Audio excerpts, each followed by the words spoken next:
Hello everyone. Motherson Sumi wiring India आज 9% क्यों भागा, आइए आज इसे एनालिसिस करते हैं। एक ऐसा शेयर जो पिछले कुछ महीनों से लगातार दबाव में था, अचानक आज 9% तक दौड़ गया। क्या मदरसन सुमी वायरिंग में कोई बड़ी खबर आई है या आने वाली है, या स्मार्ट मनी एंट्री कर रही है? और क्या यह रैली अभी शुरू हुई है या फिर सिर्फ एक ट्रैप है? आप प्लीज़ वीडियो के अंत तक बने रहें। मदरसन सुमी वायरिंग इंडिया भारत की सबसे बड़ी वायरिंग हार्नेस कंपनियों में से एक है। जब भी आप कोई कार खरीदते हैं, उसके अंदर हजारों तारों का नेटवर्क होता है, जिसे वायरिंग हार्नेस कहा जाता है। यही कंपनी बनाती है। इसके सबसे बड़े ग्राहक हैं Maruti Suzuki, Tata Motors, Mahindra and Mahindra. EVs में ज़्यादा वायरिंग लगती है, इसलिए ईवी ग्रोथ का सीधा फायदा कंपनी को मिल सकता है। बात करें आज की शेयर आज भागा क्यों 10%।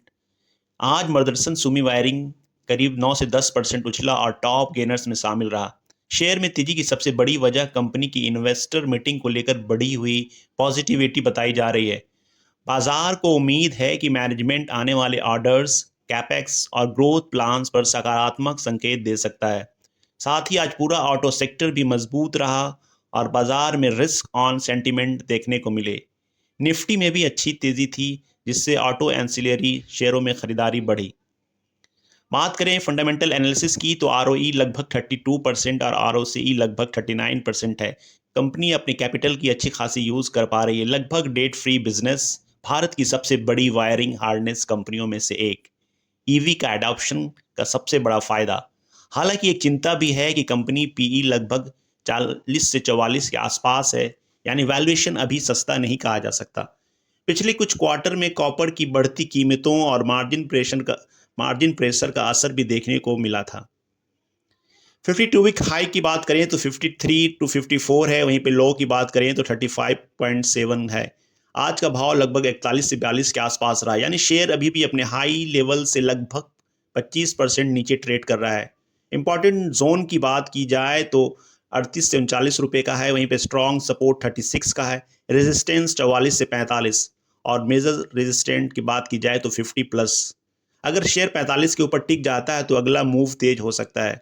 बात की जाए कि अगर आज इन्वेस्ट करें तो 5 सालों का ग्रोथ चांसेस कैसा रह सकता है इस कंपनी के हिसाब से, तो एक एनालिसिस है, नॉट्स बाइंग और सेलिंग। एक बस एजुकेशन पर्पज से मैं बता रहा हूं कि मेरे हिसाब से Motherson Sumi high growth plus moderate risk category का स्टॉक है। 5 सालों के लिए देखें तो कंपनी के पास कई मजबूत ट्रिगर्स हैं।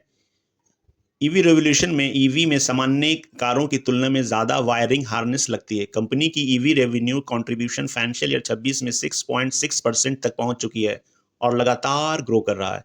मार्केट लीडरशिप की बात की जाए तो कंपनी भारत की सबसे बड़ी वायरिंग हार्नेस कंपनियों में से एक और 9 में से 10 सबसे ज़्यादा बिकने वाली पैसेंजर व्हीकल को सप्लाई करती है। नए ग्रीनफील्ड प्लांट्स गुजरात, पुणे और खड़खौदा में धीरे धीरे रैंप अप हो रहे हैं। यूटिलाइजेशन बढ़ने के साथ मार्जिन्स और प्रॉफिट ग्रोथ दोनों में सुधार हो सकते हैं। अगर बात की जाए कंटेंट पर व्हीकल की, तो नई कारों में एडीएस, इंफोटेनमेंट सेंसर्स और इलेक्ट्रॉनिक्स बढ़ रहे हैं। इससे प्रति वाहन वायरिंग की मात्रा बढ़ रही है। वहीं पर रिस्क की बात की जाए तो मारुति सुजुकी पर ज़्यादा डिपेंडेंस है। कॉपर प्राइसेस बढ़ने पर शॉर्ट टर्म मार्जिन प्रेशर है। ऑटो सेक्टर स्लो डाउन आने पर ग्रोथ प्रभावित हो सकती है। 5 ईयर्स रिटर्न पोटेंशियल की बात की जाए तो रेवेन्यू 15 से 18% सीएसआर रहा, तो प्रॉफिट 18 से 20% सीएसआर से बढ़ती है, तो मार्केट कैप 2x से 3x जा सकता है। कंजर्वेटिव केस में 12 से 13%, 15% एनुअल रिटर्न, और बुल केस में 15 से 20%। अगर कोई निवेश 20% सीएसआर से बढ़े तो 5 सालों में लगभग 2.5 गुना हो सकता है। तो आप इसमें कोई 10x मल्टीबैगर वाली बात नहीं सोच सकते हैं, बट आप 2x 3x वेल्थ क्रिएटर बना सकते हैं अगर ईवी अडॉप्शन, ऑटो डिमांड और नए प्लांट सफलतापूर्वक चलते हैं, तो इसकी संभावना काफ़ी अच्छी दिखती है। मेरे अनुसार 5 साल में मदरसन सुमी एक क्वालिटी कंपाउंडर ज़्यादा लगता है, ना कि बहुत high risk lottery type multibagger. Motherson Sumi wiring एक क्वालिटी ऑटो एंसिलरी कंपनी है जिसके पास मजबूत क्लाइंट बेस और ईवी थीम का फायदा है। आज की तेजी फिलहाल इन्वेस्टर मीटिंग, ऑप्टिमिज्म और पॉजिटिव मार्केट सेंटीमेंट के कारण दिख रही है, लेकिन लंबी अवधि के निवेशकों को आने वाले रिजल्ट्स, मार्जिन और ऑर्डर ग्रोथ पर नज़र रखनी चाहिए। और प्लीज़ कमेंट में बताएं कि आप इस कंपनी के बारे में क्या सोचते हैं और आप इन्वेस्टेड हैं या नहीं। Thank you very much, have a good day. Please like, share and subscribe my dear friend.